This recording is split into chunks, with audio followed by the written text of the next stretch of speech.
Good morning and welcome to the first edition of SEB Insights, a series of talks with the experts from the Council of Europe Development Bank on a range of topical issues. Each interview will last about 15 minutes and recordings will be made for those who are unable to tune in. Our guest today is Conor Mooney, Head of Business Transformation at the Council of Europe Development Bank. And together we will talk about how the global COVID-19 pandemic is affecting the world of work and how the new normal might look like when this crisis is over. Conor, it's true that we are living through probably the most profound transformation of the way we work. So how is it affecting your job? Good morning, Elsa. I'm very pleased to be here to share my views with everybody. I began my role as Head of Business Transformation at CEB just last October, and it seems only a few months ago, really, but in many ways it seems like several decades. So much has changed since then. Initially, my focus had been on increasing efficiency, workplace flexibility types of initiatives, and some good progress has been made in those aspects. And then all of a sudden in mid-March, everything changed suddenly with the shift to working from home for everybody in the office. And since then, I've been working very closely with colleagues, particularly those in the executive office, HR, IT, operational risk, as well as with the business transformation correspondents who are located in each of the directorates. And to a large extent, my activities have been shaped by these interactions and feedback coming regularly from staff via various interactions with staff as well, from meetings, emails, ideas in the suggestion boxes, and most notably the recent business transformation survey, which was carried out. And these have helped set the priorities for me in terms of responding to the needs of people at the office. Actually, yeah, you already mentioned priorities, so perhaps we can go a little bit more into detail. The priorities, the initiatives on your behalf and behalf of the organization since this sudden shift to remote work. Well, yes, I mean, the suddenness was certainly the defining feature of it. We didn't really expect to have to make such a dramatic shift in the fashion that we did. And having everybody working remotely without such advanced preparation, if you like, brought its own challenges. So initial efforts were involved in strengthening supports for people, for making sure that the technical aspects were okay on one hand, but then also, just as importantly, developing a sense of the CEB family, that, if we're looking after each other properly, then we can do our job properly and help those who need our help. And I think this was certainly coming through from various interactions and messages from colleagues, from HR, from the governor, and it got a very good message across, I think, to everybody that we're having a shared experience of trying to do the best we can, and I think we have done pretty well. An immediate practical priority has been looking at improvements to work processes, for example, looking at some of the paper-based processes which work reasonably well in an office environment, but which obviously are much more difficult to do when people are working from home. So again, the focus has been on looking at the ways that we can make it easier for people to do the work, which is so important. Conor, you mentioned that one of the priority was that this is a shared experience. But what about your own experience responding to this change? Well, my experience of it has been really positive. I think in some ways we probably have surprised ourselves with how well we've been able to adapt to such a dramatic shift in the way we work. And I've seen a real sense of collegiality, a real sense of we're all in this together, and how can we support each other, how can we help each other. And I've seen people being very mindful of the types of arrangements that people might have. I mean, people didn't plan to do this type of work from home, so people weren't necessarily set up with correct office spaces. People have other people at home with them who wouldn't maybe ordinarily be there. And this has led to, people sharing small apartments with a lot of people, sometimes having to do homeschooling and various other things that come up in that type of situation. But I think, it's shown me that we have a very supportive environment. It's shown me that we really have an amazing workforce, which honestly is a very nice thing to be able to say. And I think the resilience and adaptability that we've shown over the past few months has shown in some ways that we're capable of great things, or even greater things. And I think that if we can make this type of change work together, which we seem to be able to do, then I think it shows that we can make any type of change work. And I think that's really exciting. I think that augurs really well for the future of the bank, because I think it allows us to look at things that we may not previously have imagined possible, new ways to help borrowers, new ways to do what we're supposed to do. I think that's a really exciting future positive trend for us. Conor, I really liked your comment earlier about the challenge of sharing the whole working from home with people who are not ordinarily there. I mean, that's something I think we can all relate to. But even outside of this, let's say, dramatic realm of lockdown in which you have to homeschool kids, etc., working from home does have its own set of challenges. Mostly, separating the professional and the private when there is no physical barrier, there is no office space as such. So do you have, any tips, any hacks for kind of maintaining a healthy work-life balance in these circumstances? Yes, well, I mean, there's again, it's not the ideal type of working from home, so we're trying to respond to a crisis type of working from home. So, there are things that we can do. I think that there's lots of good advice out there for sure. One of the ones which comes to mind would be about having a dedicated workspace where you live so that you can keep all your working things in the same place. I think that's possibly easier said than done for some people. Not everybody has the space to do that. For me, I found having a good set of noise cancelling headphones pretty essential in that regard. I think other things that could help and things that I find helpful are to try to finish at a specific time each day. So to define the time that you're going to finish in the evening, try to communicate that to your family or your cohabitants and explain that this is the time I'll finish today, and then try to stick to that wherever possible. I think as well, acknowledging that not everything can get done in a given day. And I think this is something where management and staff alike have played very good roles so far. I think there's been an acceptance that people's lives go on, that things happen during the day, people's lives interrupt the working day when everybody is home together. So that sometimes not everything can get done. And it's okay in most cases that things get pushed out a day or two because things have happened. And I think it's important for staff not to put too much pressure on themselves to try to do everything when they feel they should, and to take a step back and acknowledge that this is an unusual type of situation and we're all doing the best that we can.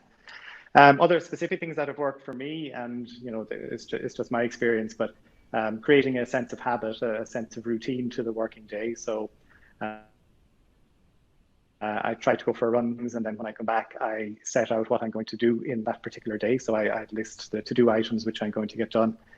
Then I try to work in 45 to 60 minute blocks at a time, after which I grab a quick coffee. So I get through quite a bit of coffee in the day, very helpful to me.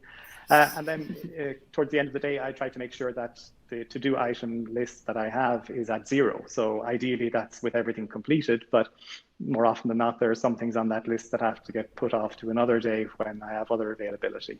And there's evidence from elsewhere as well about the importance of the physical aspects, such as the ergonomics of a workspace, which I think is an important consideration for us for the future. And as well about having boundaries between work life and home life. And this is something which is probably increasingly more difficult as time goes by.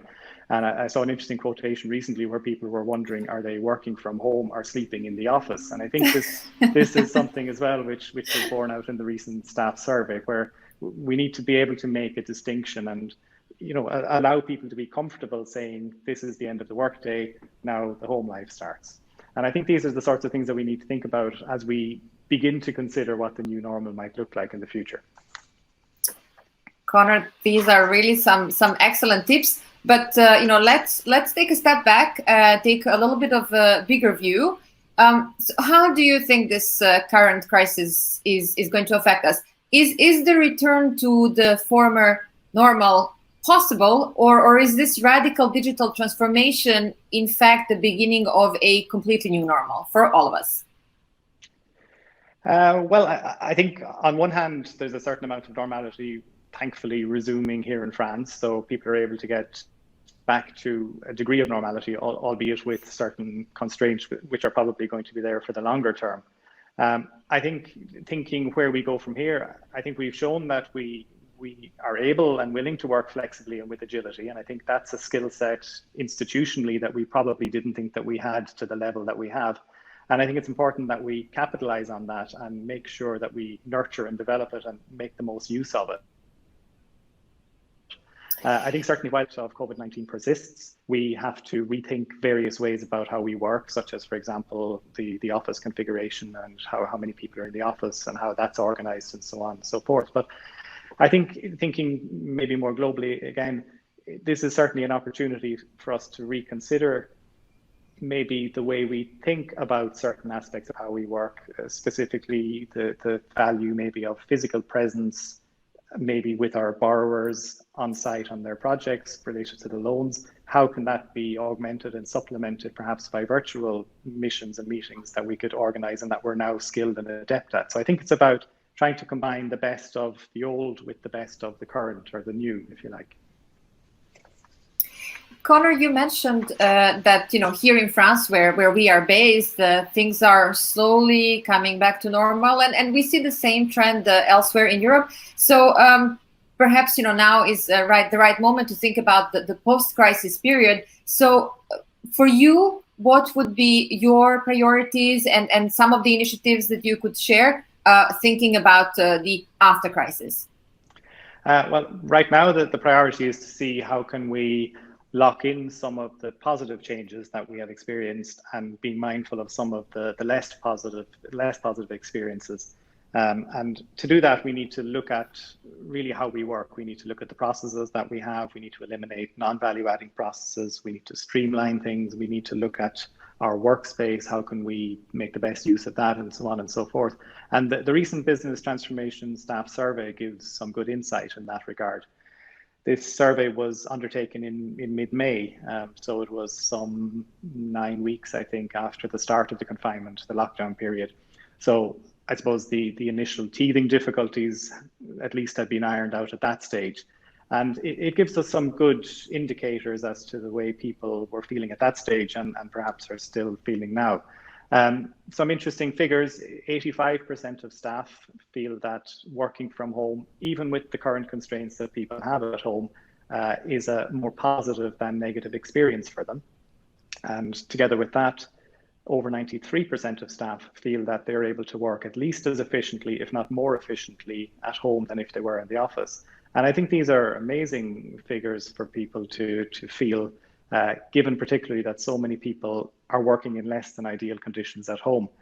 Unsurprisingly, only 8% of staff miss the commute to and from work. So these tell us that certainly there's scope to increase flexibility in some ways, and there's definitely a very interesting potential win-win that if we can enhance the quality of life for people at the same time while not affecting efficiency and in fact probably even increasing efficiency, there's something very interesting worth exploring there.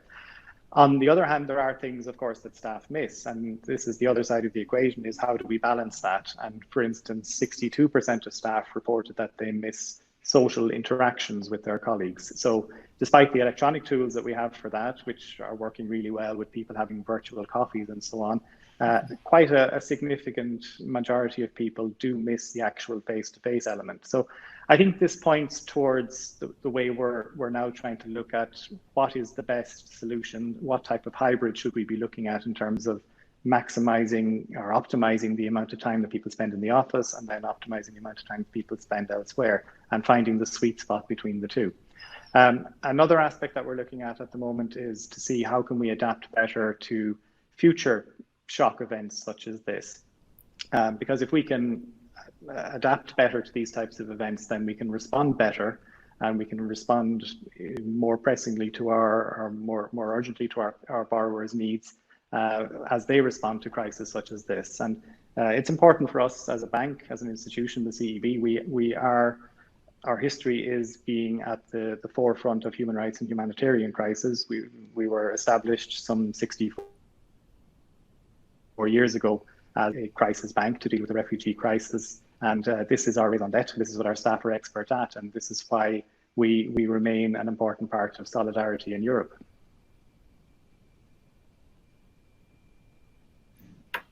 Thank you so much, Conor, for these really very interesting insights, and particularly sharing the results of the staff survey. I think they're quite revealing.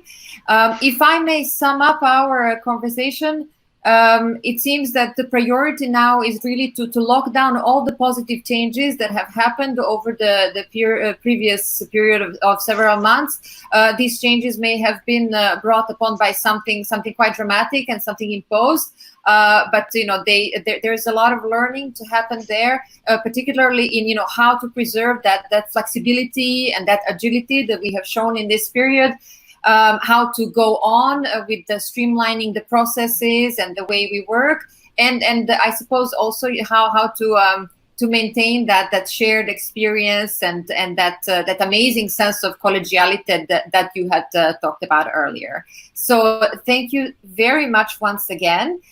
For those who may have tuned in a little bit later, this interview will be recorded and made available, so please check back in on our LinkedIn and our Twitter accounts, and there will be definitely more of these insights to come. So again, make sure that you don't miss any updates. Thank you very much for watching, and we'll speak soon.